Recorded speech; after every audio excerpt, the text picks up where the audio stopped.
Should be getting started here in a second. Hello everybody, welcome, welcome, welcome. Give me a moment as I just adjust a couple quick settings here. And we're going to be playing some more Assassin's Creed 2. Let me leave you with this lovely view of the Duomo and Palazzo Vecchio as I do a couple quick things right here to get us started. But welcome, we're going to be just playing a game. Having fun. Just me, no guests. We had a wonderful time with Yellow on the stream 2 weeks ago, but ooh, more money. But today you're just stuck with me, so if you want to come explore some Italian history with me, let's stream. We're gonna have a stream, fun time. Okay, give me a second. I gotta tweet this out. Okie doke. Get the right thumbnail in here. AC2 with blue. That's me. Oh, they're playing my jam right now. Blast that shit.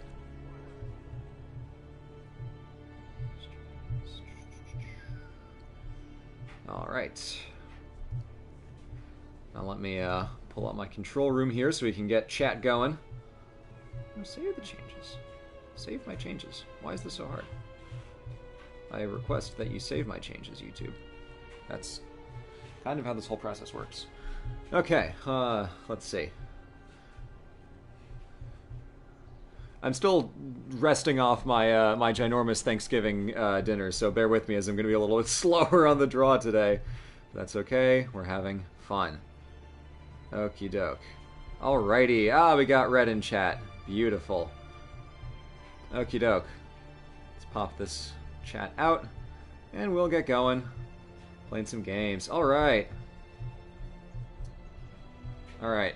Cool. So, currently, we are in Florence. When last we left our intrepid assassin, he had just murdered a bunch of people from the Pazzi family, including Jacopo, the ringleader of the family, who had plans to murder the leader of Florence, kind of unofficial de facto ruler of Florence, Lorenzo de' Medici. They tried to get him. They didn't. They got his brother. Historically accurate. So we ran around the city. We ran around Tuscany in the city of San Gimignano and got him. We stabbed a whole bunch of them in the chest. And now we have accomplished that. We are donning our pizza cape with the crest of the Medici family, and we're about to go head on over to Florence. To Venice. To Venice. So tell me how my audio is, and we'll do a little bit of adjustments here as we get started. The laundry's running in the background. If it's really annoying, I'll turn it off. But I said it this morning, and then I didn't realize that I had committed to having laundry sounds in the background during stream time because of choices I made at 10 a.m.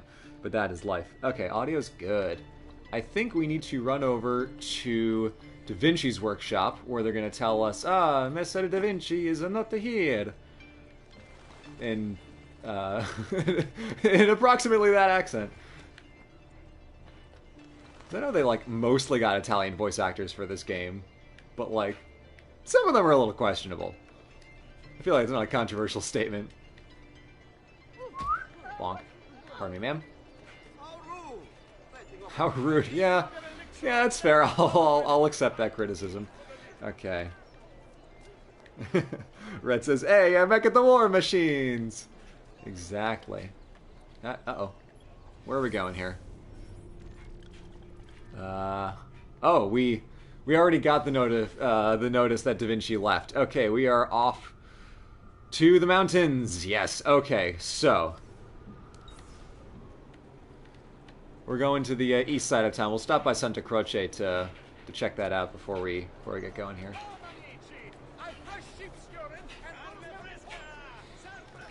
Oh, it's fun they have little Florence crests on the side. I don't know if that's real or not, but it's neat. Egg on my face. Last time when Yellow and I were streaming together, I had said, "Oh, there's this detail on the inside of the Duomo. This is an inaccurate detail. This isn't here. A clock on the inside? No, it's ridiculous." Turns out I'm dumb, and that is actually a real clock as is currently on the inside of this big church in Florence.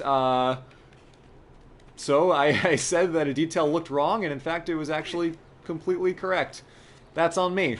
The weird mismatched like fresco from the 1500s looking thing right next to the very medieval gold mosaic, that's actually how it looks. Who'd have thunk? There's a chance the frescoes were added later. I'm not sure, but I'm not going to make a bold statement when clearly it's been too long since I've been to Florence and I got it wrong last time, so I'm going to ignore that. Let's go check out Santa Croce. In real-life Florence, there's a really good panini shop right near Santa Croce that I dearly miss. They make some bomb paninis over by here. It's nice. It's really nice. This facade, as I've mentioned in other streams, it wasn't added until the 1800s, but it's good. It looks so nice. It's very clean because it's only 3 colors, but you get a lot of detail out of the 3 colors. In my Florence video, I called it pizza church decorations because it's red, white, and green, like the Italian flag ends like a margherita pizza. But it just looks nice. It looks crisp. It's a shame that the sides are still all bricky, but you know, slathering the front of a church in marble is an expensive endeavor, so I'll take the win. I'm glad they got at least this far. But anyway, all right. People are saying good morning, good afternoon.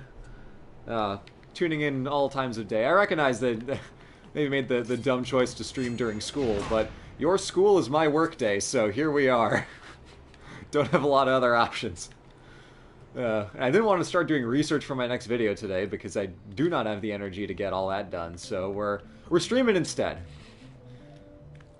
It's good. I've kind of had like a little like loose Monday afternoon stream schedule. I don't know. It's not the highest viewership we've ever gotten, but that's not really the point. So if you guys enjoy it, let me know. I'm gonna at least play through this game, and then we'll see what we do after that. But having fun.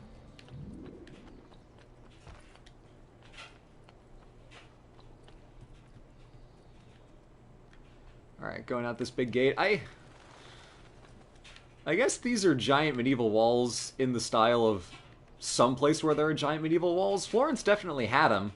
I don't know if they looked quite like this, but I mean, I'd believe it.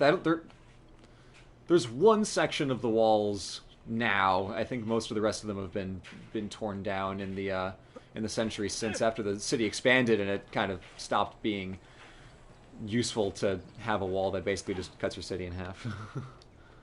But anyway, let's grab a horse. Let's follow this very silly looking sign off to Boo Forley. That's okay. Someone comments, why do I love Florence so much? Just look, well, you can't see it now, but just look at it. It's pretty. It's cool history. Look at the towers. Big ol' dumb egg-shaped dome. It's a nice place. It looks nice. Oh, we got Indigo in chat. Hello. Indigo, I have purloined from her typical full 9-to-5 job.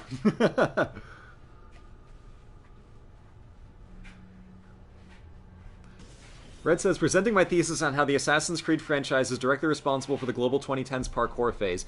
That's an interesting case of cause and effect, because there are some parts of it that were definitely caused by Assassin's Creed being popular, but I feel like it was also responding to the beginnings of that, like, hyper parkour mania, because the original game came out in, wait, I'm not going to get this wrong, Assassin's Creed 1, was it 2000? 2008. So Assassin's Creed 2, 2010. Shit, no, okay. It was at least cotemporal. I don't know if I would be able to say that it inspired it, but it was at least cotemporal with the giant explosion in parkour enthusiasm. Definitely helped make it more mainstream, that's for sure.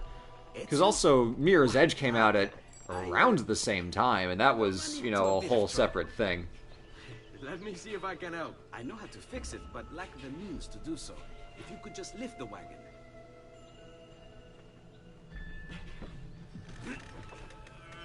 Now, this is a silly cutscene. What is this thing, eh? It looks like a giant bat. Because this was in his workshop earlier. Since the first time we met Leonardo, the flying machine was there. Ezio just never noticed. Man's a bad friend. Really talk about it. Al diavolo, I can't hold it in anymore. Ezio, I think I figured out how to make a man fly. I love that just like beautiful grin on his face. He's so excited to get the secret out.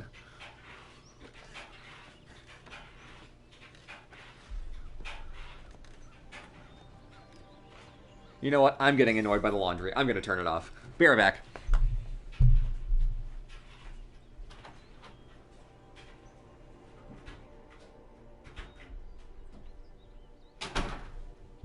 I don't know if you guys can hear it, but I sure can. It's a pain in the butt. Anyway. One thing I should mention is that, as the description of this video says, all of our enamel pins, ever, are currently on sale on our Crowdmade website. So many sources of inspiration. Punta di Rialto, Piazza San Marco, l'Arsenale. What's wrong? We're not alone.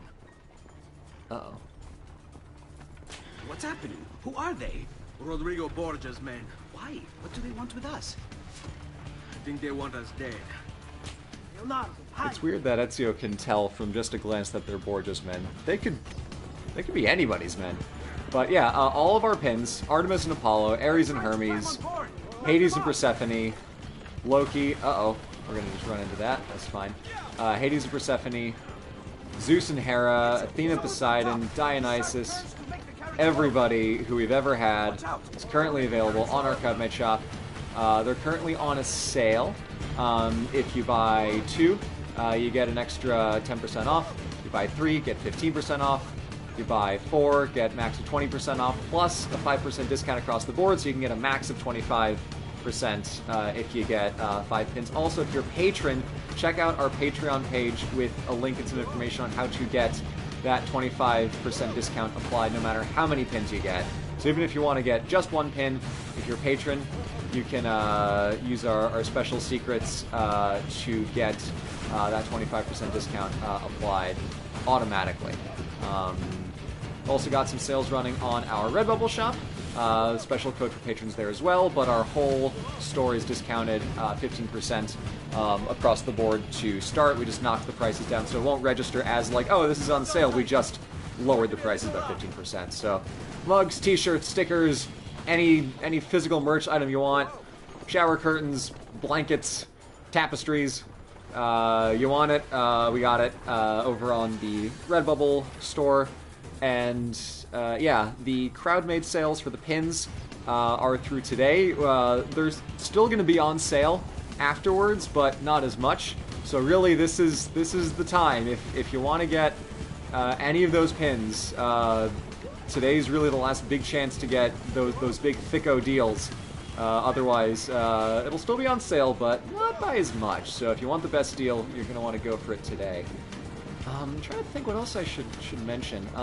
The current 2021 pins, so from Hades and Persephone, Loki, Zeus and Hera, Athena, Poseidon, Dionysus, all of those are currently in stock in a fixed quantity.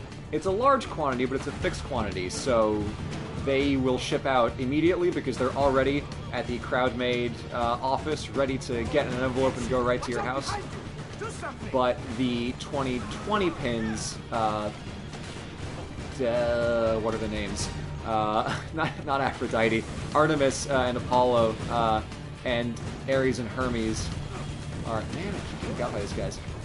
They are being made to order because you guys asked and asked and asked for these pins to come back. We didn't have plans for it this year because we didn't have them in stock, but come on. silly Borgias. But we brought them back. They're going to be made fresh and then shipped out when they're ready. Yeah, this is embarrassing.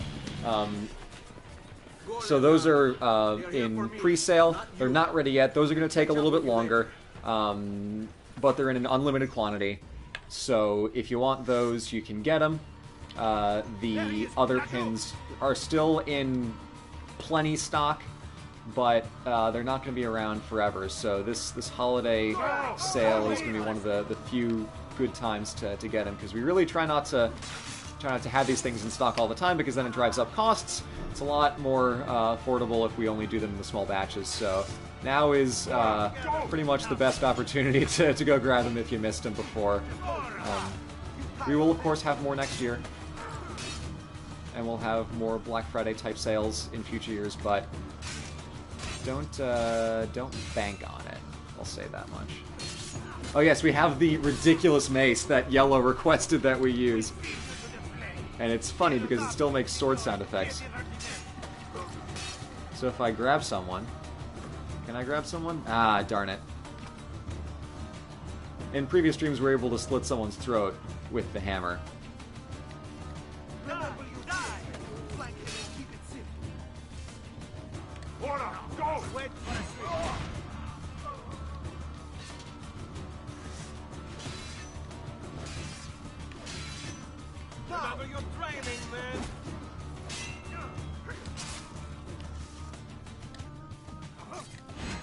Honestly, that's a pretty good strategy, I'm not gonna lie.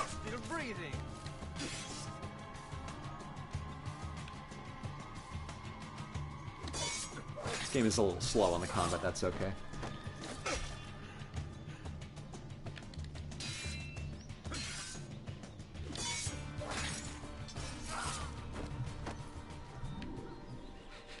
Indigo is upset at the bad quality of the Foley.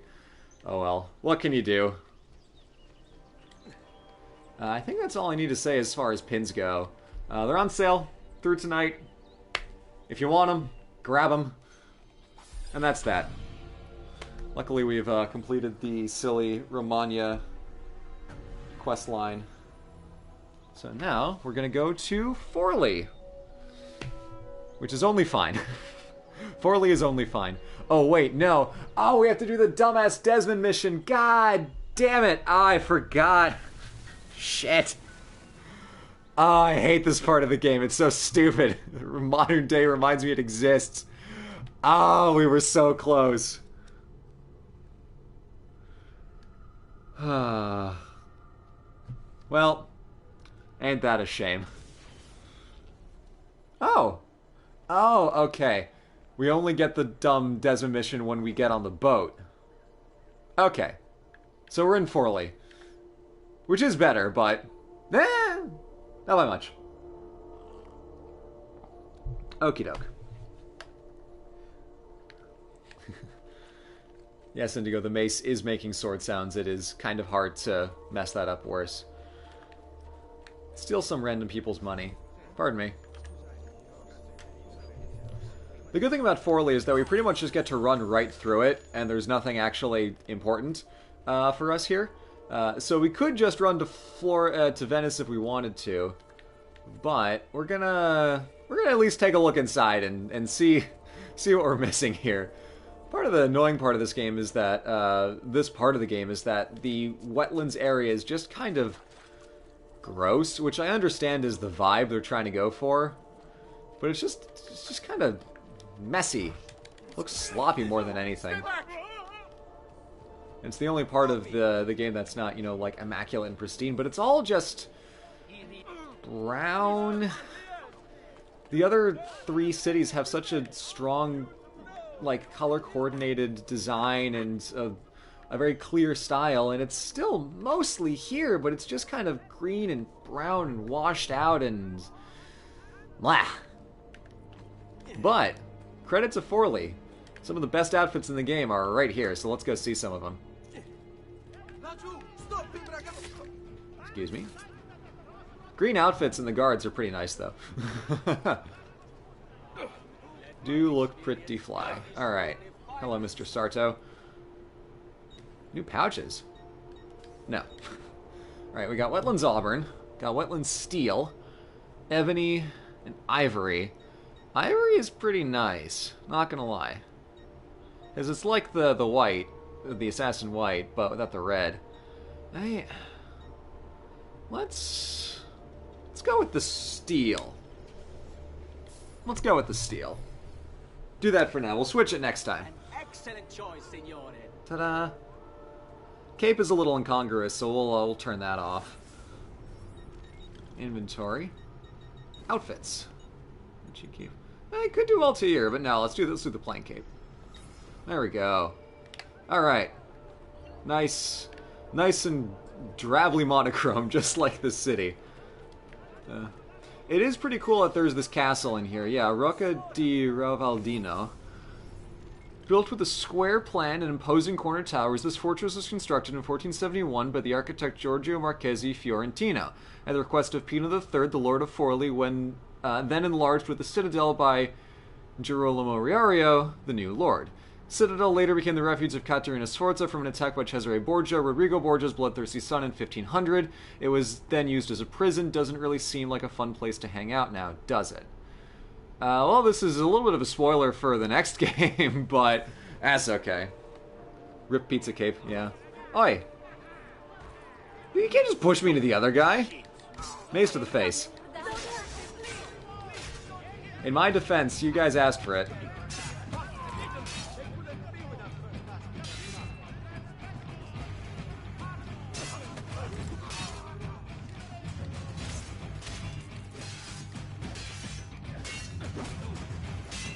I feel like we need to get a better sword, but I also feel like we can't.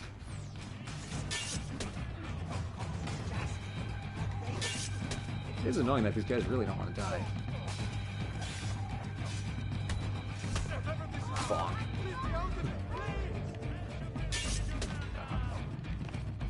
Alright, we're done here.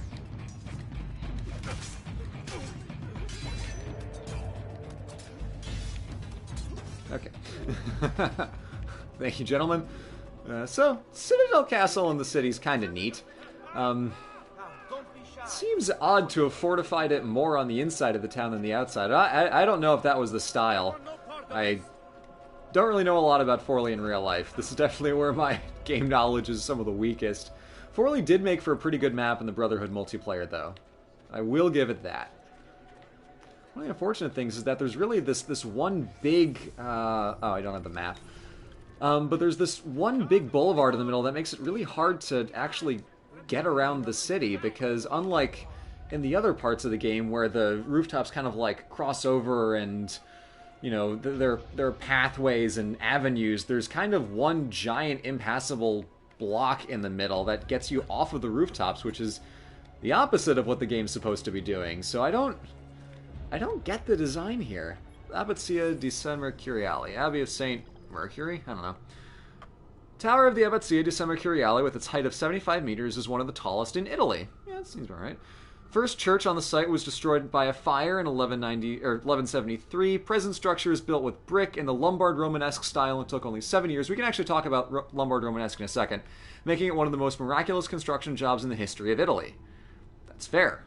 Colonnade to the right of the church is part of the abbey's cloister. Okay.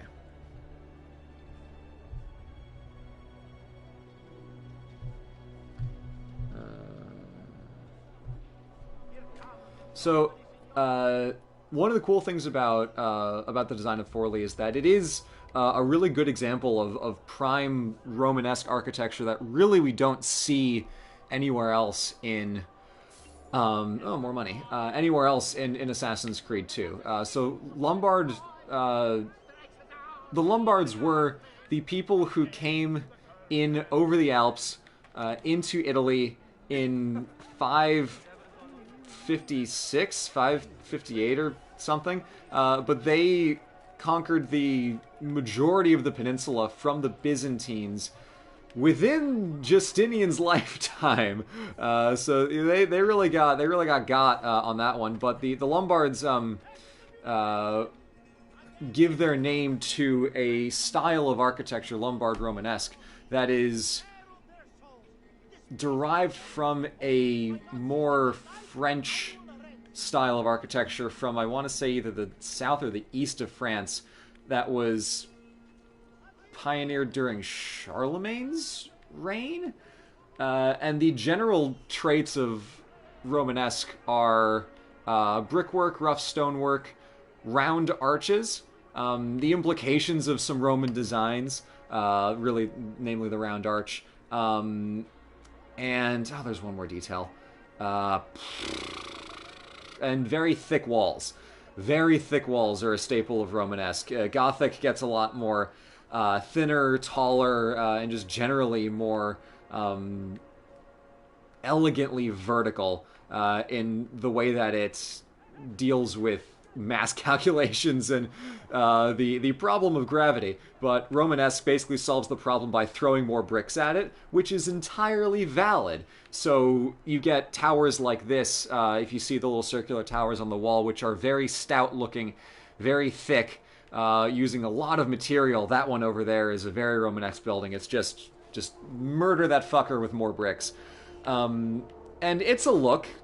There are some places that do it better. Romanesque was done really well by the Normans in southern Italy, who were also inheriting some stuff from the Lombards. Okay, Red's talking about TV shows. Cool. But Romanesque gets... Oh, hello, Cleo. I don't know if you guys heard that little squeak, but Cleo is right here underneath the table. Romanesque gets a lot better when other people get a hold of it, I'll say. So the Florentines end up doing Romanesque pretty well later on, when it starts to be kind of like halfway between Romanesque and Gothic. Gothic is pointed arches, a lot more use of smooth stone, much more taller designs, thinner walls, a lot more airy, vertical, like, cavernous feeling, open interior spaces. You don't get that as much with Romanesque, because in Gothic architecture, they really min-maxed the trigonometry so that they could get as much utility out of each brick, whereas they weren't really doing the force calculations all that much during the Lombard period. For Romanesque, so it's just like, we probably need this many bricks. Okay, sure, built it that way. So, this is a... Let's synchronize. Did I already synchronize? I don't know. But Forlì is cool because it gets to show you Romanesque, which is genuinely cool. I just wish that they made it look less muddy. It's just blah. It all blends together. There's no contrast anywhere. It's all the same shade of brown. So this is a pretty... excuse me. Come on. Okay, I'm stuck. I am stuck. This is a pretty decent example of Romanesque architecture. Hold on. Let's... All right, we'll get that in a second.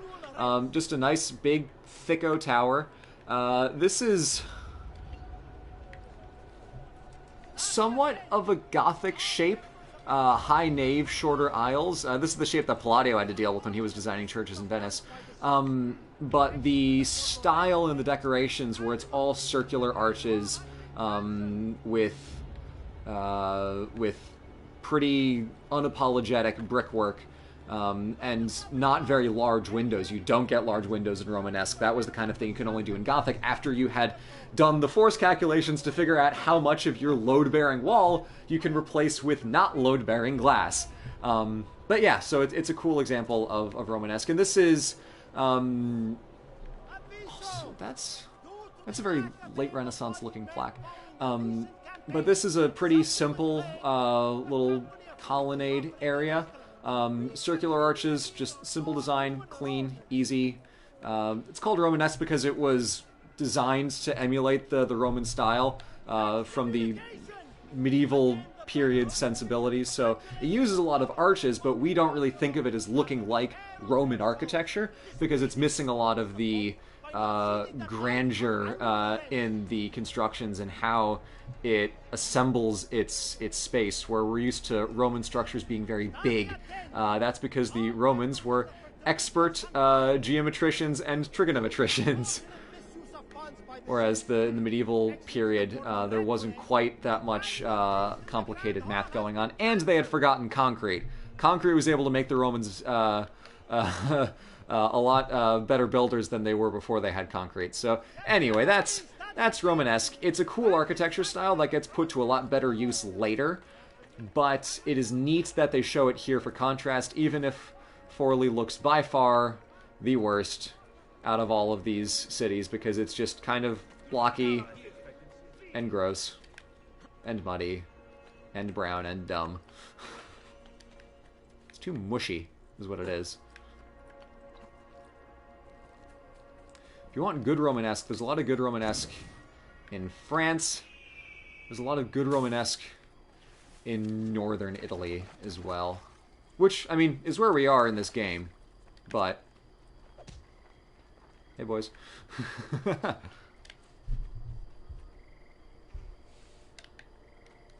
So we're going off to that far place over there. Right? Yeah.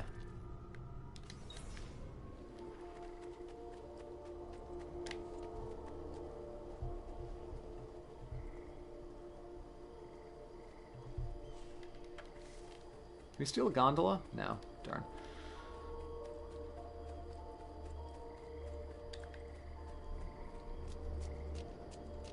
Someone asks, what is Forley's deal historically? I don't know. Let's see what the game has to say and decide if we agree with that or not. Recent entries. Palazzo Comunale. Oh yeah, what was this one saying? Built in 1000 around an existing tower, the Palazzo Comunale was enlarged in 1412 and brought by the Ordelaffi family, the heads of Forley. The rule was marked by excessive violence, culminating in the reign of Pino III, who murdered his brother for the throne, killed his first wife, his mother, and his second wife before being murdered by his third wife. Oh yes, I almost forgot to mention, he was a great patron of the arts. Ain't that the way it be? Did we not get an entry for Forley? Really?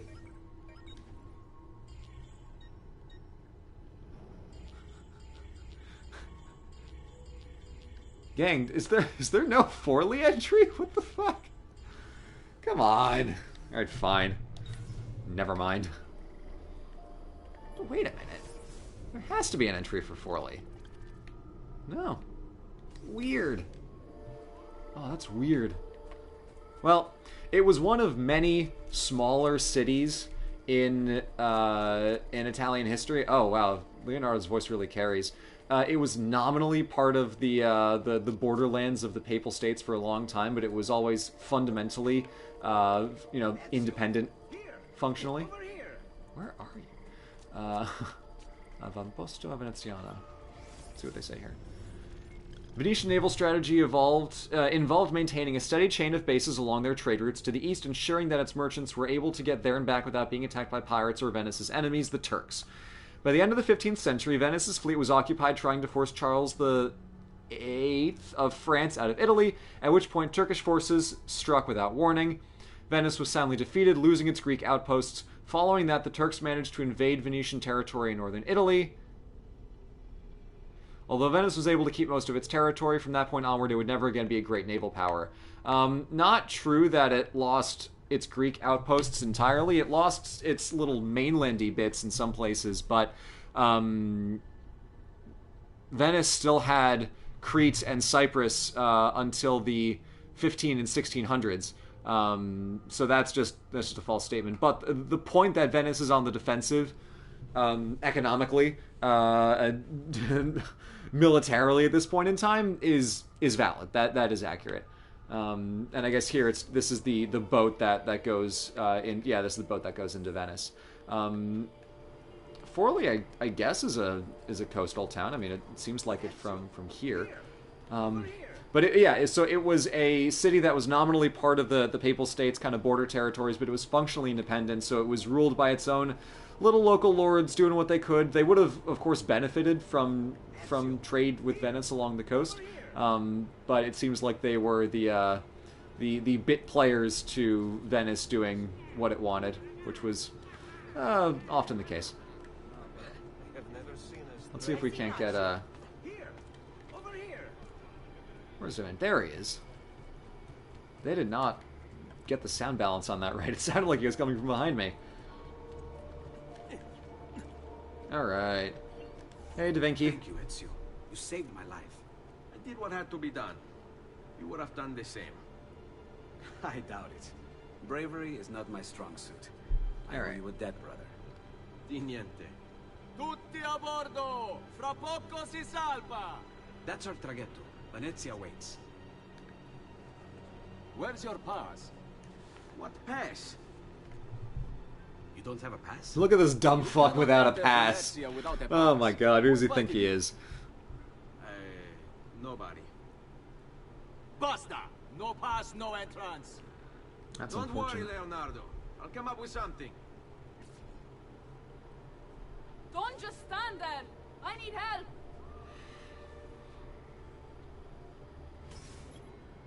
help the screaming woman get back to the docks. How on earth did she get out there? I didn't question this when I first played this game as a child, but now that I'm here, how the hell did she get there? How do you just randomly wash up on an island? Because clearly she had to get pretty far out of town, and then swim, and then end up on the island.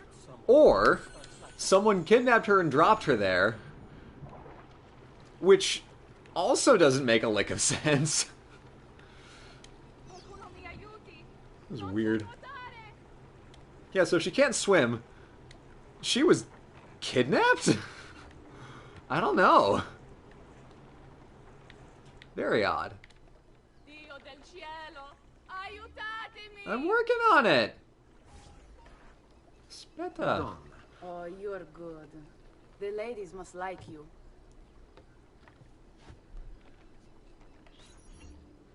Oh, the facial animations. Only to help someone in distress. Which is exactly why you impress. And you are Messer... Auditore. Yeah, Red, you're right. She did clearly just spawn in there. I'm Caterina. Now, Ezio. We must find you suitable reward. Do you have any suggestions? There is perhaps something you could help me with. Let me leave. Yes, signora. Whatever you say, signora. I need you to help me get as far away from you as possible. He won't trouble you anymore. I took care of it. Thank you, Caterina. Perhaps we'll see each other again. Should you ever find yourself in the city of Forli, it would be my pleasure to welcome. Wow, the cut really emphasizes the pause. Option A, bone. Option B, passport forgery. Please accept my most humble apologies, Messere. Had I known.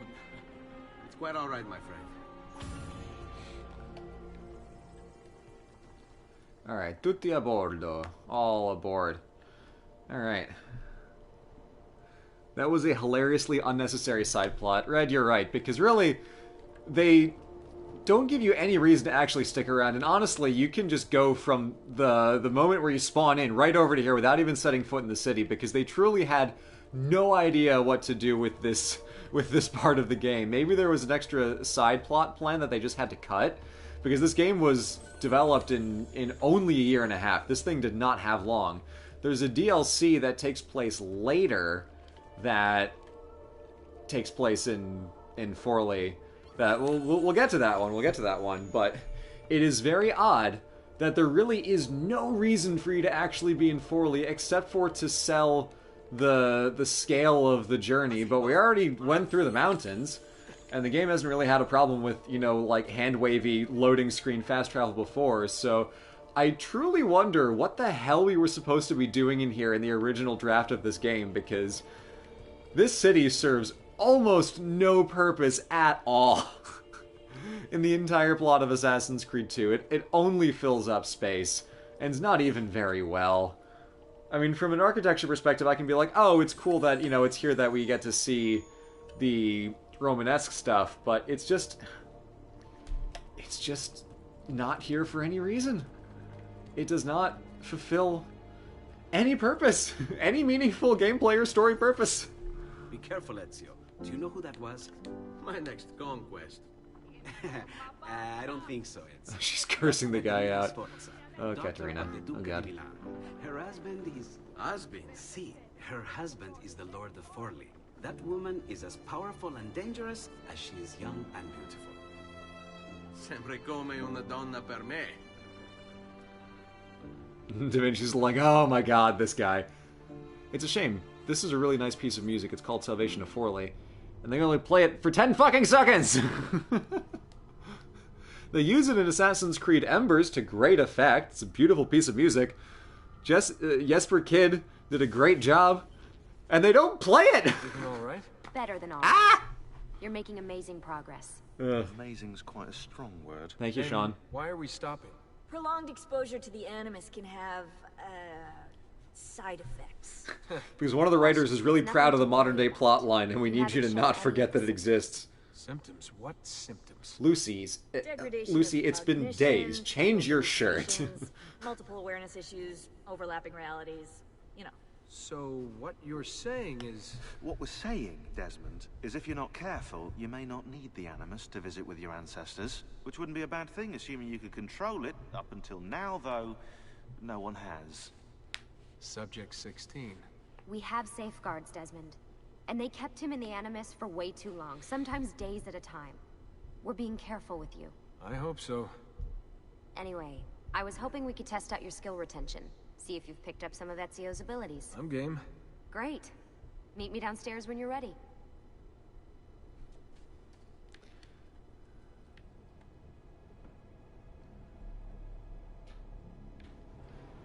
Yeah, Red, now would be a good time to go grab some tea. There's nothing to miss here. We're gonna run around in a warehouse for 5 minutes, and then we're gonna have a fun Uber flashback. Can I jump? Can I not even? Ugh, unfortunate. Oh god, this game is so dumb. I do enjoy this game, but oh my god, this middle part of the game is by far the weakest. So what's the plan? The plan is to waste my fucking time. Come on.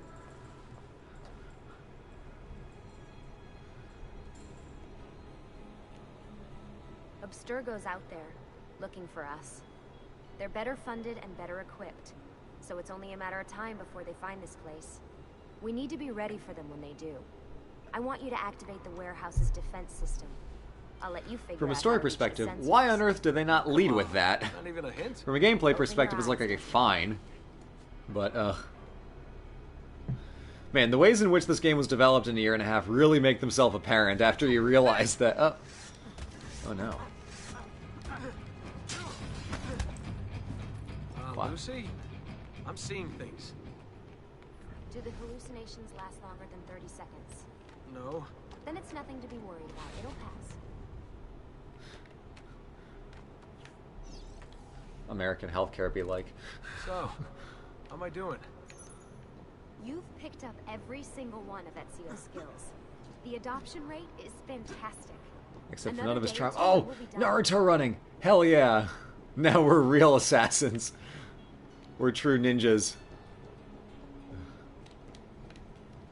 Died? Oh, alright. Okay. Oh, there it is. There we go. Alright, you gotta tell me. Why Ezio? Why Italy? I mean, we could have just gone back to Altair again. Because market tests told us that it would sell well. Started with 16. Good old Subject 16. He repainted my room, you know. With his blood. I've been going through his files. Vidic flagged a couple of his Animus sessions. A bunch of different ancestors, different dates and locations. Ancient Africa, the Middle East. But towards the end, he became obsessed with... No wonder all my sound is wrong. I have my headphones in backwards. Like, Lucy's showing up on the wrong side of me. That's because my left headphone was in my right ear.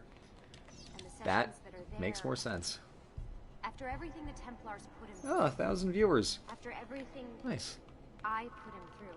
Well, thank everybody for tuning in. I hope you're having fun. This is a treat for me. I mean, I feel like I'm not being the most entertaining right now, but that's because I'm super tired. And I definitely wasn't going to be able to get any research done in this state, so I'm having fun. I hope you're having fun.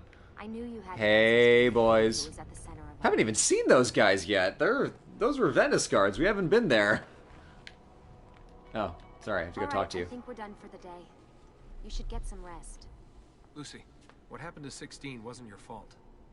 You were just as much a prisoner as I was. Ha ha ha. She's a Templar. Good night, Desmond. You can tell they did not know that before Assassin's Creed Revelations. Excuse me. Desmond's sprinting to go back to sleep. Okay. Uh-oh, Crusades.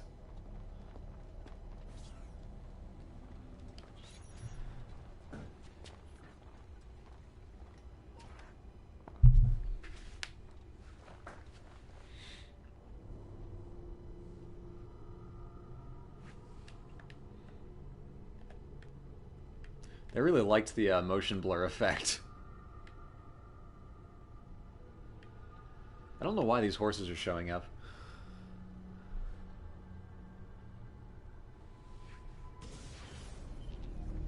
What the hell? Haha! What is this? Where am I? It's Acre. Altair. How far can we go? Hold on, let's push the limits of this. Damn it. Not even in the Fine. elements. I must have passed out. Just having some kind of weird dream. Going without sleep for who knows how long. Guess I shouldn't be I do like that surprised. they even turned the climbing back to being bad, so that he doesn't smooth climb. He resets his animation every single time. This is interesting. The design of Acre is interesting because I think that building is wrong. that building is well, actually I don't know. Yellow would know this better than I would. He did a whole playthrough of Assassin's Creed 1, but this building is very like almost kind of Bloodborne-y in how aggressively gothic it looks, because it's got the flying buttresses over there, those little spiky boys that kind of stick out on the side and reinforce the walls. It's got big windows with very elegant tracery details. Can I go across? Can I jump? Whee! Okay. It's got a lot of very gothic looking embellishments with the little spiky bits, with the big circular, like almost Notre Dame looking rose windows. Not rose windows, but the circular windows. And it looks very gothic, but I feel like that's too early. The game takes place before that style really took off. So I don't know what's really going on there. I feel like they just kind of put that in because it looked cool. But yeah, again, this is where my lack of complete knowledge of everything that ever happened really does me dirty. But that is a weird-looking church for this time and place.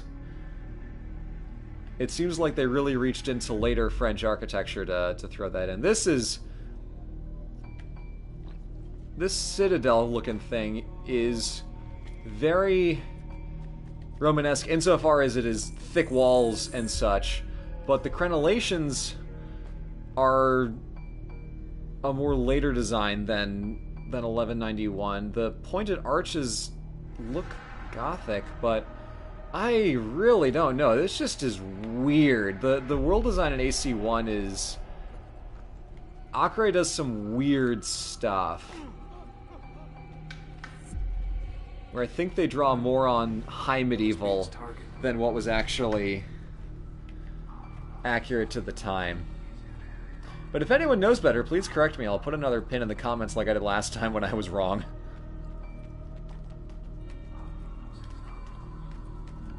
Just means I need to do more architecture research. The inside of this fortress is super cool. That tower looks very Romanesque, very, very thick, very stout. Yeah, it's just so odd. Whatever. Color on the windows is really cool. There's just general nice, soft, kind of like orangish pink glow.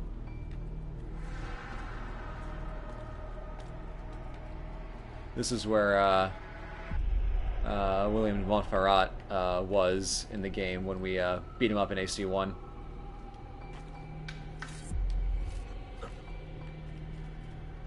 The world does look pretty, even if the history is super weird.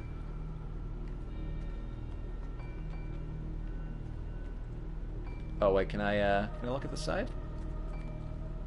Yeah.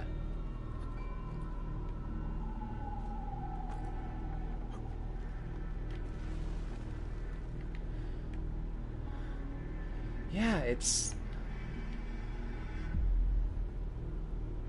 very pretty.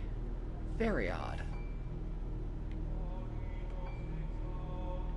They really wanted a much more medieval city, a much more high medieval city than I think Acre really was at the time.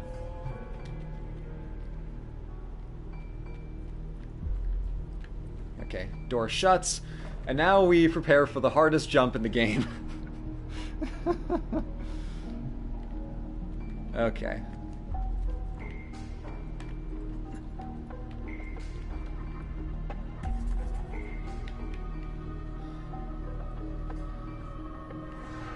Music is fun. Now this bastard, right here, somehow manages to be the absolute hardest jump in the game. I mean, I got it on the first try, but usually that is the hardest jump in the game for no good reason.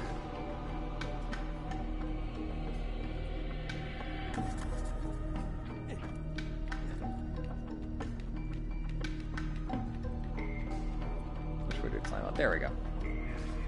You. Ignacio says he got stuck for hours on his first run. Yeah. Yeah. Yeah, like this window, the little trefoil is so gothic. Hold on. I have Google. Acre Cathedral.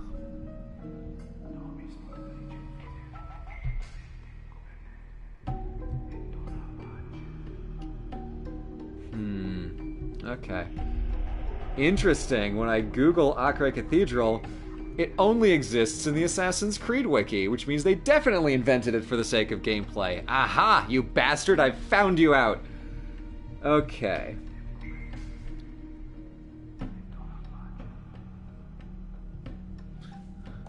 Cathedral of the Holy Cross. Okay, you're seeing the research process in real time here.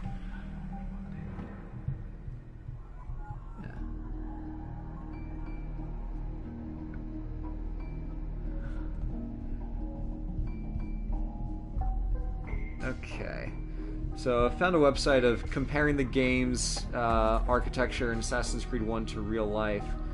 There is no Holy Cross.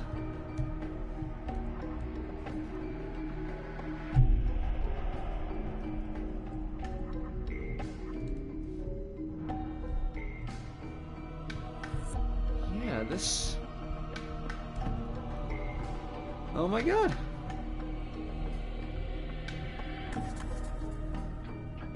Yeah, exactly. Gothic architecture is wrong for the time and place. Cathedral of the Holy Cross in Acre is completely made up. God damn it.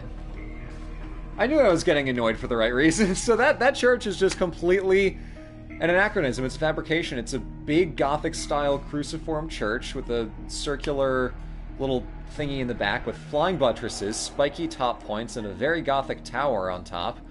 Man, they just made that up. Dang it. Red says that's not Desmond. No, we have tripped balls so hard we have gone back 300 years from Ezio and 900 years from Desmond, or no, 800 years from Desmond, to back in the old Assassin's Creed 1 days, and I was getting mad that that cathedral over there is completely made up. They completely made it up. One of the few times they do that, and boy does it piss me off when they do. Oh well.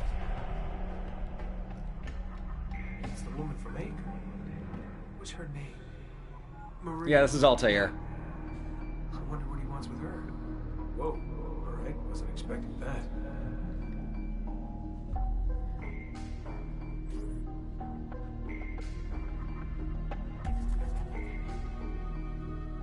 Because of how the Animus works, the implication is that Altair actually doesn't remember what just happened. He blacked out. Maybe they got mad drunk.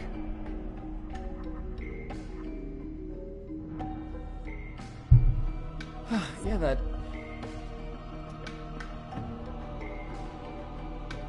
I'm gonna take a screenshot out of spite. Dumbass fucking high Gothic 300 years out of place looking ass church. Piece of shit.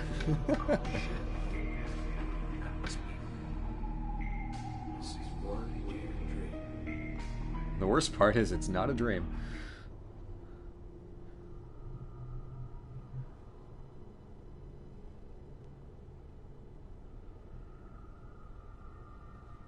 Yes, have played Assassin's Creed Syndicate. I liked it.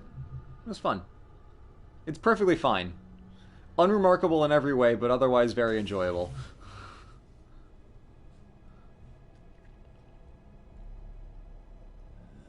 Sorry to barge in on you like this, but it's getting late and we were... Hey, you okay? Desmond passed out, went to bed on top of the bed, in his shoes. I'll let you get ready. Didn't he? He was so completely tripped that he didn't even go to bed properly. Ah, good of you to join us. Sorry. Long night. What a professional approach. Leave him alone. Well, you'll forgive me if I want to get some actual work done. Madness, isn't it? Sean, please, that's enough. All right.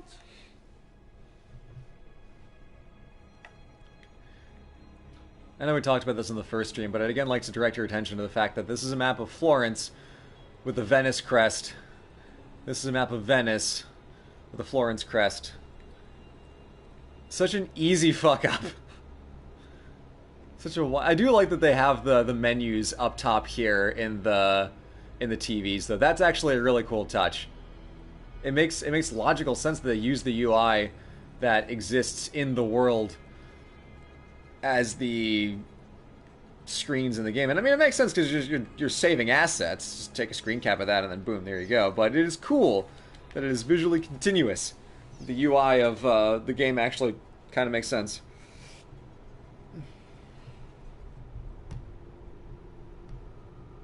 Red asks, why is that woman's shirt bloody?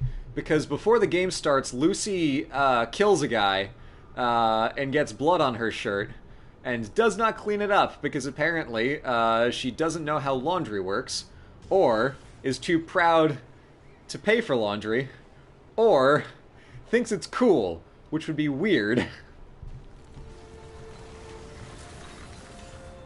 Got the Ferrari. Got Vembus.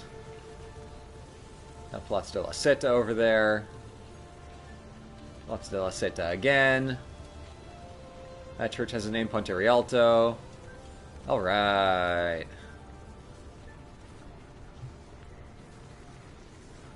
Okay. So, we can, I guess, start the tour, but I kind of don't want to do that. Let's just kind of run around. Let's just explore. We're here. Let's see what we can find. We can do the mission and stuff, but let's just wander around. I don't want to start the next chapter yet. We'll save that for next time. Let's see if we can't find ourselves a viewpoint.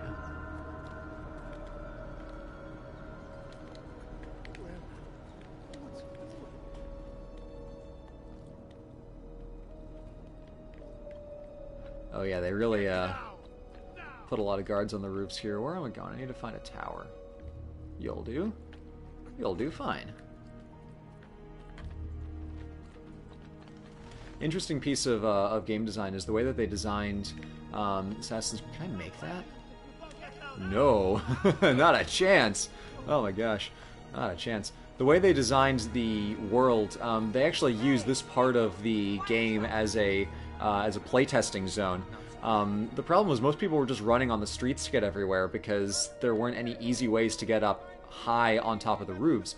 So what they did is they started all these parkour paths that would start on the ground and slowly lead you up and throw you onto the rooftop so that people would actually use the roofs, which is the objectively much more fun way to play the game. So it was a clever little piece of design change that made people actually use the roofs. And this area of Venice is where they did a lot of their like parkour system testing to see like how does the game actually play? Is it fun? Do people like running around? Blue versus plot, the only consistent battle on OSP streams. Ain't that the truth, Indigo? Ain't that the truth? So let's see what we can see. So this is the Grand Canal. This is the original Ponte Rialto. Pontoon kind of bridge. Stuck in the water, but pretty much just standing there, not really sturdily built in. It collapsed during a parade, and they rebuilt it with the one that we have today. But they showed some pretty admirable restraint in building it the way that it would have looked. They have some kind of nods to the shape it would eventually take, but genuinely a really good piece of visual design to have shown it as it was, because they easily could have gone for the obvious, you know, oh, this is what it looks like now, and throw in the way that it looks now. But they showed genuine restraint in you know, producing a design of the bridge at the time as it would have looked like. So that's cool. Did I synchronize? Synchronize again. Yeah, I did. Okay, anyway.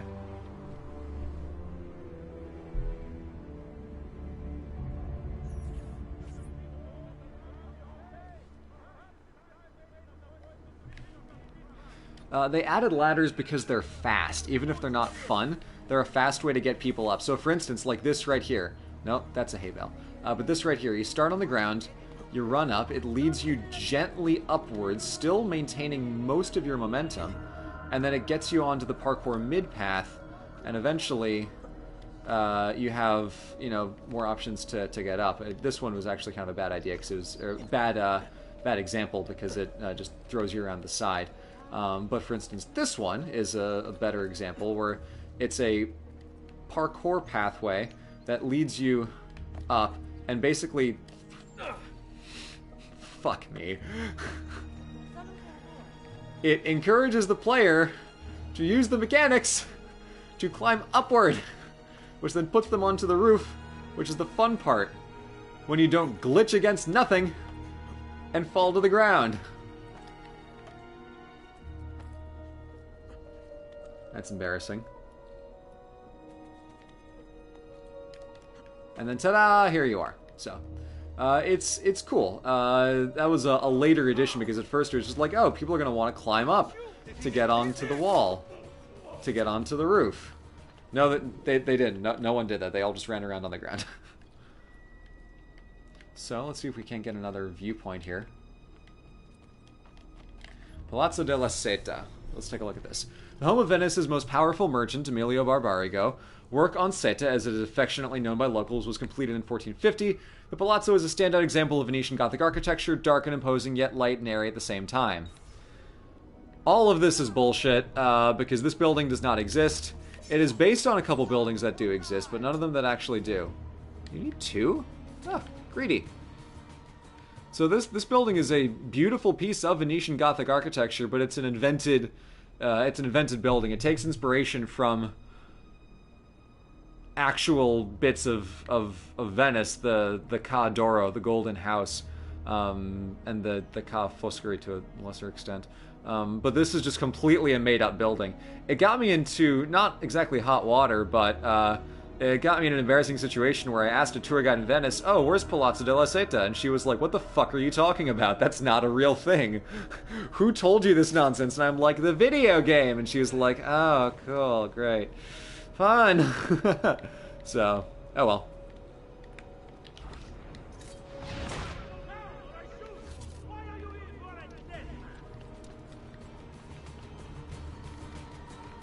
He's gone.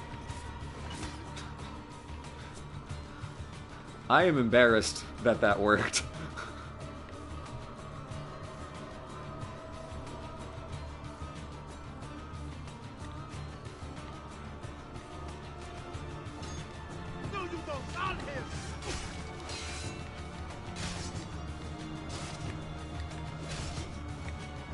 Aha. Oof. Oh my gosh. Ow. He got impaled. That's rough. Let's just slit that man's throat with a hammer. As is our custom. Now I want to say this tower is actually based on an actual Venetian design. I don't know what it is, but it's clearly very Venetian in its construction. It's got these big open, pointed arch Gothic window, not windows, but open spaces at the top where we'd expect, yeah, the bells are right there. It's, you know, red and white stone, very classic Venetian color palette. But there's, as far as I'm aware, there's not a real-life example of this, yet it appears everywhere. This is the go-to tower. It's designed very differently from the ones in Florence, which makes sense and it's good world design, but even though this building looks very Venetian, I cannot point to an actual example of this building for real, you know, in real life.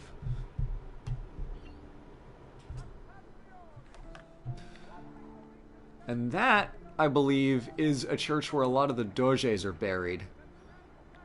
Unless I'm just confusing it with something else. Who knows, I might be. But, let's see, do we have... Okay, we got some boats over there. I got mountains in the distance. We are once again surrounded by mountains on all four sides. Theoretically, we should be able to see the edge of the lagoon. But, nope. Oh well. Nowadays, there's a bridge pretty much right here that runs out. That's okay. Let's take a look at our map and see what we can see. Okay. So let's... Oh yeah, we can't climb the Ferrari yet. That's right. Let's go over to the far east edge of town. West. That's the word. Yeah, let's go over that way. Never an excuse to go over that way.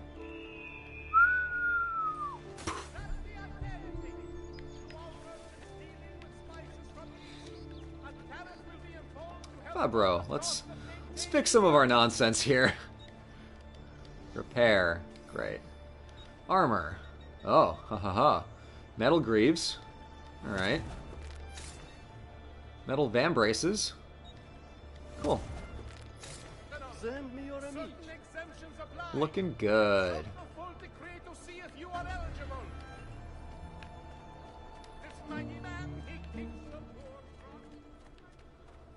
Alright, where are we going? I mean, we're going west. So yeah, a lot of the game was originally played like this because people would just run around on the ground because it was easy. Venice has taller buildings than Florence. Most of the buildings in Florence are 2 or 3 stories tall.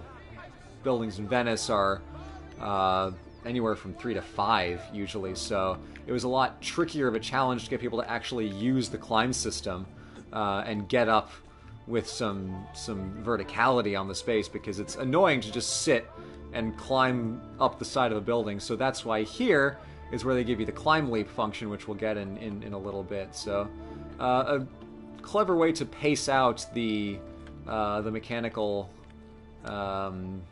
complexity of the game, where as soon as you really need to have a world where the buildings are all like 3 or 5 stories tall, they give you the tool to overcome that with more ease. Whereas in Florence, they don't really... You don't need the climb leap for anything in Florence. None of the buildings are that high.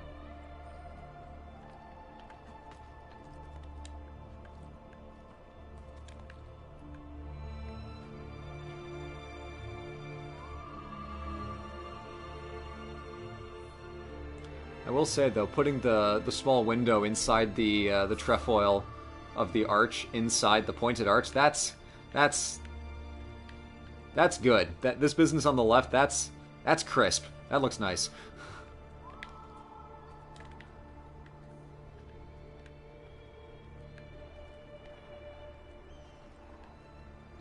Why do you have a crane all the way up here? Well, after we get all of our viewpoints, let's see if we can't explore some of the buildings and check out some database entries and talk some shit about what this game decides to do weird. Oh. Into the aqua? No, hay bale. Okay.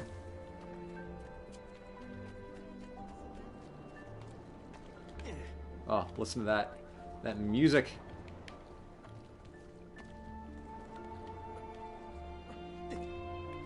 See? Just like that. Get the player up on altitude.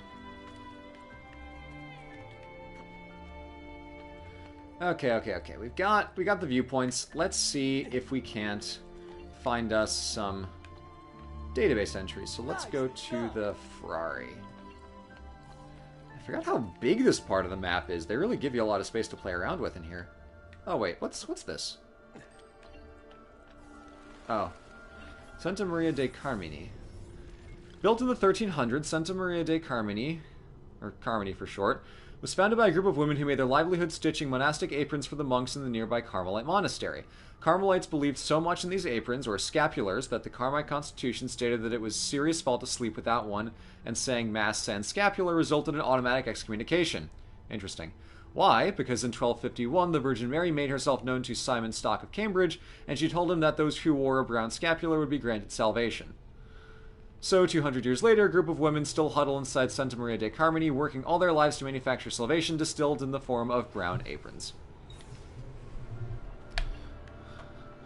Nowadays, the tradition of wearing scapulars has been simplified to not entire aprons, but pieces of symbolically significant necklaces, which will do the trick well enough. Virgin Mary picks the weirdest reasons to show up. Red, you are correct.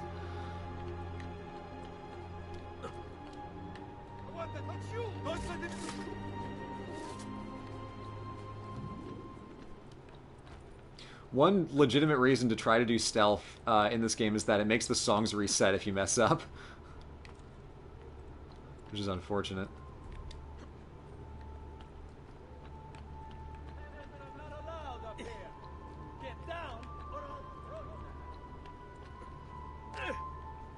Alright, let's go to the front here. Whee!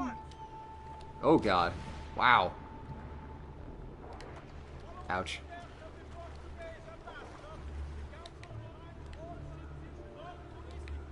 Come on, climb up.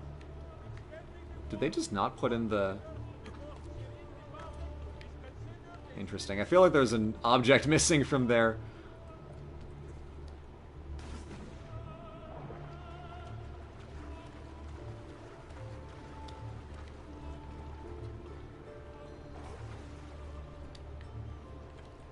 Little Corinthian column there. Nice, nice. Actually, I'll go around the other side.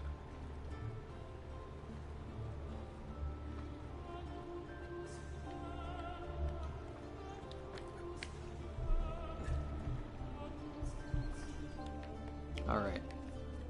Santa Maria dei Frari. Here we go. Santa Maria Gloriosa dei Frari. Built by Franciscan monks, Frari was the second largest church in Venice, following the guidelines of St. Francis, who advocated poverty. The church has very basic exterior decoration. It is rumored that in the 15th century, the Frari housed a hidden tomb, which has since collapsed. Okay, they're just making that up for the sake of the assassin, or the Templar tombs in this case. We can go inside this one. Yeah, what do you say? Let's go inside the Frari. Scope it out. Which way is in?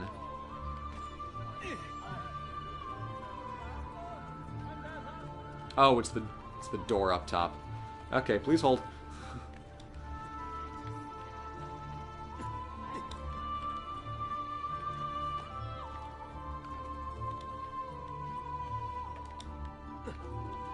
Oops. Well, that's embarrassing. I don't know who this this stream series is more embarrassing for, the game or me. It's like Assassin's Creed 2 isn't coming out of this without some bruises. Neither am I.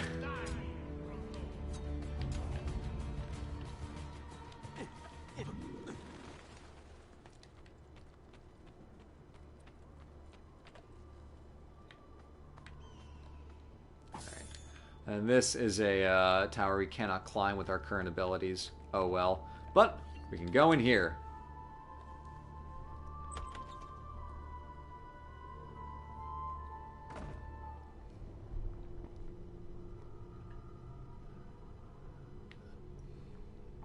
God, that dumbass hammer.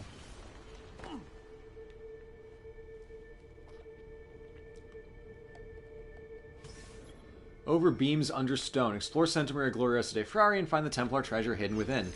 This church on the inside is famous for having a lot of paintings by Titian and Tintoretto, I think.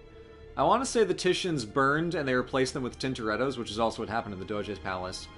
But I'm not 100% sure on that. Stained glass is fun. Don't know if that's accurate. It might be. But anyway, let's get inside, see what we see.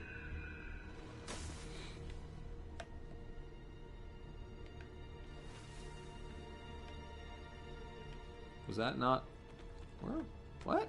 Oh, in there. Alright. Gosh, I do not remember this one very well.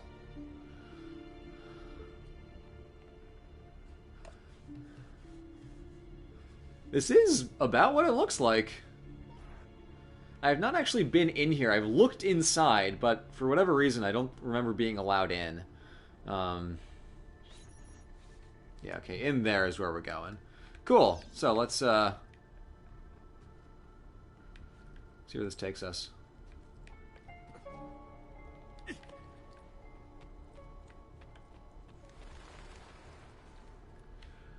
Oh. The ladder, of course.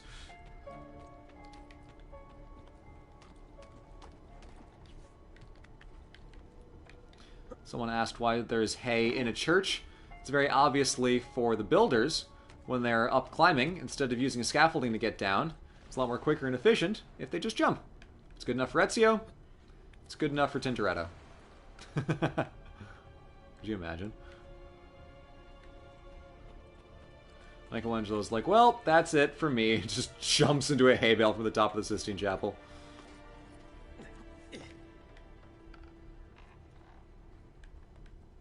That is actually one thing we'll see at the end of the game. The Sistine Chapel does not yet have its ceiling frescoes by Michelangelo. Those came later. You know, I'm inclined to say these paintings are correct.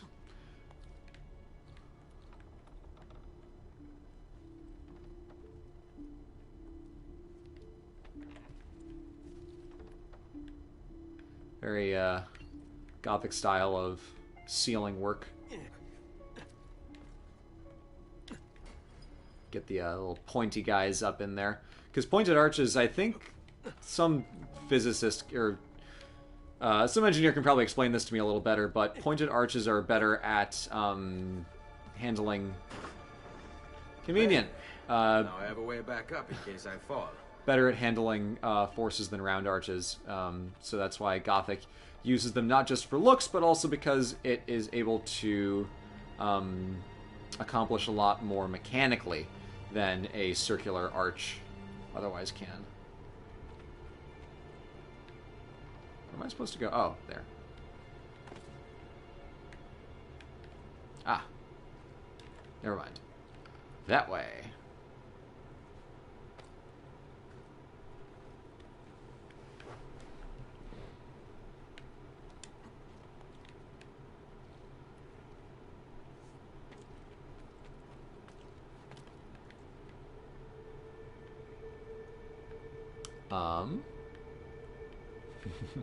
Hello. Oh, that way.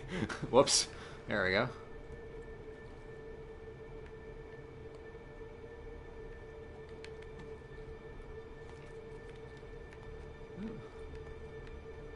Making progress. Ooh. We can go over there. Can we not? Ah. That's totally a hidden area. Dang it.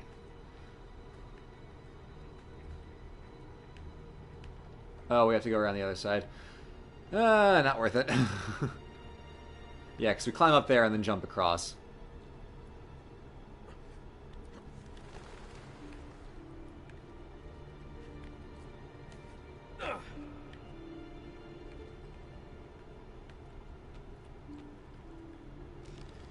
Nice. These builders would be in real tough shit if that happened in the other direction. You walk up and then the staircase just drops underneath you.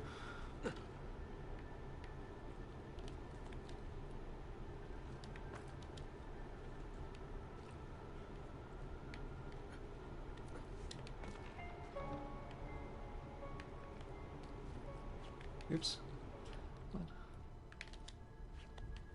Ezio. Okay.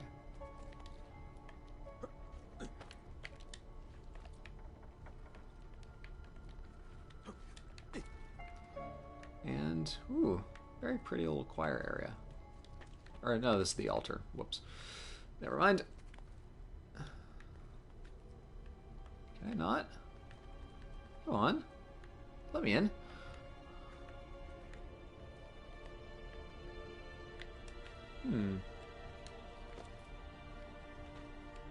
Oh, also, this is a very clever trick. They shade this to look like it's actually got depth, but it's not. It's just a flat... It's a very slightly domed texture with only 2 actual polygons. But it looks like it's a whole 3D thing. It's really cool. They actually make a neatly interesting and actually kind of good use of the chiaroscuro style, or chiaroscuro style of drawing, which is a way to do complicated shading to make it look like you have physical designs on a flat space. The Vatican is covered in it because it's very cheap, and it looks really good unless you're way up close next to it, so it became very popular later on after it was originally pioneered in the, I want to say 1500s, but it could have been 14 as well. Alright. So, get some cash. Open the Templar money.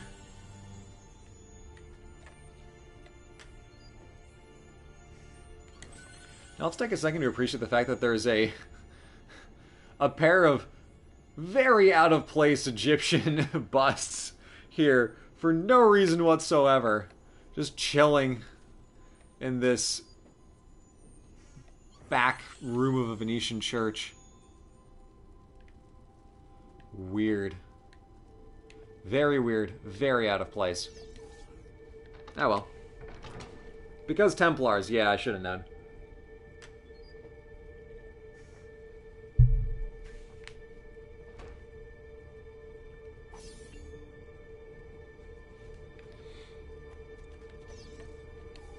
Alright, out we go. Great.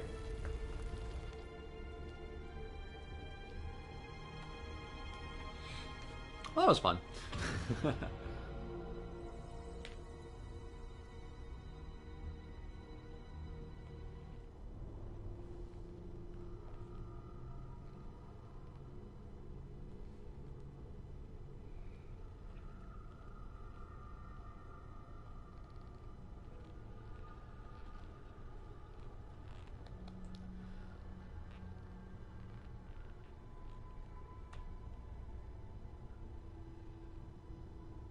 And we're waiting.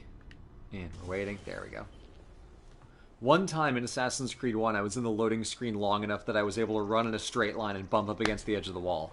Only once. In the memory corridor.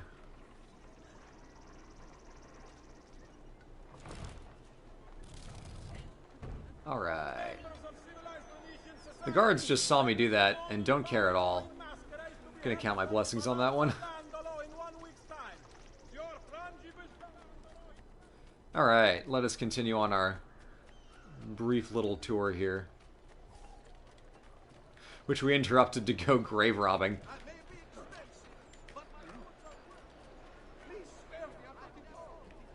Oh, Da Vinci's workshop is right there. Cool, we'll be back later for that. Wow, I really did bonk into everybody I could. Hold on, actually, I want to go back. That's just a real nice, like, set of sight lines with the canal. You got the balconies, you got the pointed archways, got that bridge, and then leading up to the bright white marble edge of Palazzo De La Ceta. That's nice. That's nice. Let's see if we can't go to Punta Vecchio. I do feel like I'm running out of steam, so we're probably going to call it a day before too long here. That's okay. I feel satisfied in what we have accomplished today. We made it to Venice, and we're having fun. Right, that I can't do. Okay, cool, actually, we're alright.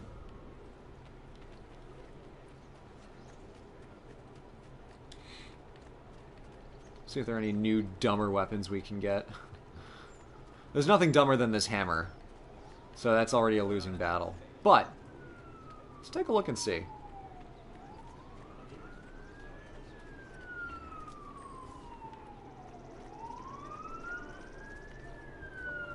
Someone's about to get a ticket. I don't know if you can hear the siren outside. Oh, this is actually an old church. San Giacomo di Rialto. Originally founded in 421, San Giacomo is believed to be the oldest church in Venice, although the current building was constructed around 1071. Yeah, in 421, no one had settled on the Rialto yet. So that, yeah. 15th century facade is crowned with a magnificent 24-hour celestial clock. During the Renaissance, the church was typically used by the merchants in the nearby market as a place to stop and pray during the workday. At least that's what they told their wives. hilarious. Yeah, this is, because, well, what was the year on that? Like 1071? This is a very old style of building. Flat walls, almost no visual depth. It's got the clock. The clock's pretty impressive, but it's just a flat, very simple church facade. It's only circles, no pointed arches. You have a little bit of the Venetian touch for color accenting in here, but still, this is a pretty solid piece of Venetian Romanesque architecture from the early days. Whereas all this spiky nonsense with these pointed archboys, that's all Gothic. Came later.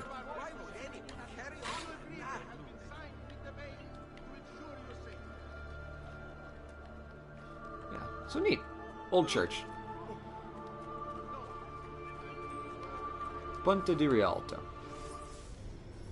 The oldest and most famous bridge in Venice, Punta di Rialto, is the dividing line between the districts of San Marco and San Polo. The bridge is notable not only for the size of its large arch, but for its main walkway lined with shops and stalls, which was a vibrant strolling and meeting place for the community around it.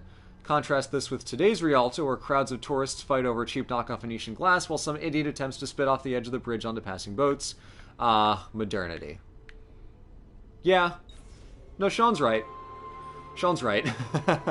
I mentioned somewhat early in the stream, but this version of Rialto, the wooden bridge with a little raisable bit in here, was the version for about 400 years, I want to say, until it collapsed during a parade, and then was very hastily replaced, and I think that one burned down, so they built one out of stone in the late 1500s, early 1600s, which is the one that we know today. I made part of my Palladio video about why I think the current bridge is hella dumb.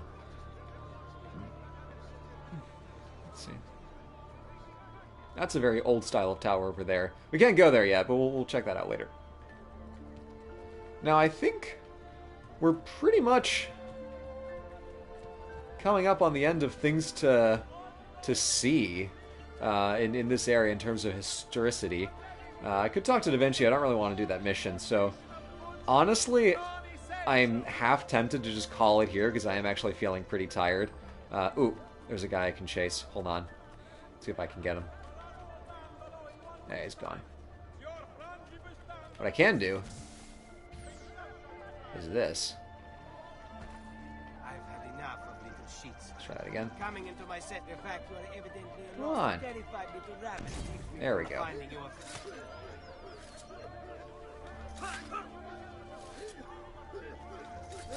There we go. And we can steal money. Hell yeah.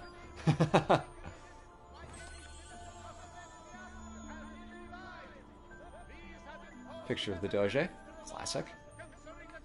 Unlike the Auditore family house and bank, which also has a picture of the Doge for no reason.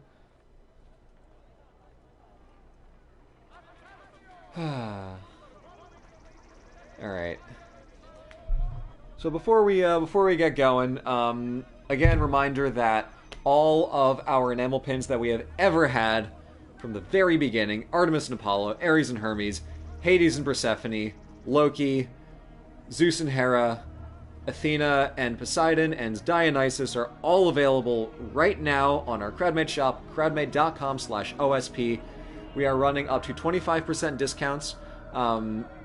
It is a sliding scale, so the more pins you buy, the more discounts you get. And if you are a patron, check out our Patreon page, where we have a rundown on how you can get an extra special secret discount just for you folks that applies the 25% across the board, no matter how many or how few items you get. So check that out. They're here for now.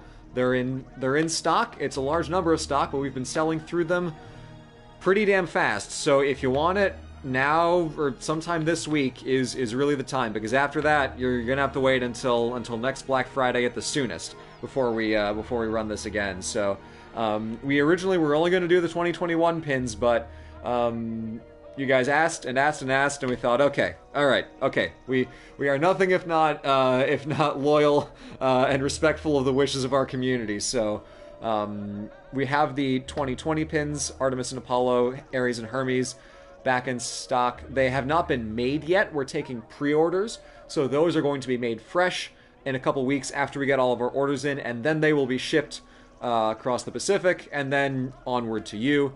But all of the other pins from this year, the 2021s, those are all in stock in a set quantity. We have them now. They're in the CrowdMade office, so as soon as you get them, those will ship right on out, so those will be quick. But the 2020 original 2 runs of pins, going to need to make those ones fresh to account for demand. So, yeah. Oh, our Villa's chest is full. We're going to have to go back and get some cash. So, that's that. We also have, like I said at the very beginning, our Redbubble shop is running a 15% discount up to 30 if you're a patron. Again, check the Patreon post on patreon.com/OSP. And, yeah, it won't show that it's been discounted. We just lowered the price. So it won't say, oh, this is on sale. It's just the prices are 15% lower than they were a week ago. So that's that. Please enjoy. We will see you on Friday with a new video out of me. If you're a patron, you know what it is. And yeah, thanks again for a wonderful stream as always. I'm gonna go drink some ginger tea for my poor throat and take a nap and put the laundry back on so that finishes drying. Alright, thank you everybody. I'll catch you later.